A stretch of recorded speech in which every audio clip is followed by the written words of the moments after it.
સુરતના આકાશે ફરી એકવાર રંગબેરંગી ઉત્સવનું સ્વાગત કર્યું છે. અડાજણ રિવરફ્રન્ટ ખાતે ઇન્ટરનેશનલ કાઇટ ફેસ્ટિવલનું ભવ્ય આયોજન કરવામાં આવ્યું છે, જ્યાં દેશ-વિદેશના પતંગબાજો પોતાની કલાને આકાશમાં જીવંત બનાવી રહ્યા છે. આ મહોત્સવમાં 45 વિદેશી પતંગબાજો સહિત કુલ 94 પતંગબાજો ભાગ લઈ રહ્યા છે. Bahrain, Columbia, France, Germany, Poland સહિત 45 દેશોના પતંગબાજોએ અવનવા અને અનોખા પતંગના કરતબથી સુરતીઓનું ધ્યાન ખેંચ્યું છે.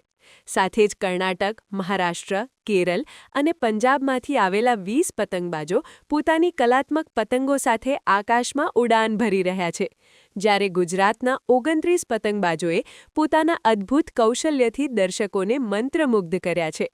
શનિવારે સવારે 8 વાગ્યાથી શરૂ થનારા આ પતંગ મહોત્સવમાં શહેરના રમતવીરો, શહેરીજનો અને વિદ્યાર્થીઓ મોટી સંખ્યામાં ઉપસ્થિત રહી આનંદ માણશે. પરિવાર સાથે આવેલા નાગરિકો માટે આ મહોત્સવ મનોરંજન સાથે સાથે સંસ્કૃતિ અને પરંપરાનું જીવંત પ્રદર્શન બની રહ્યો છે.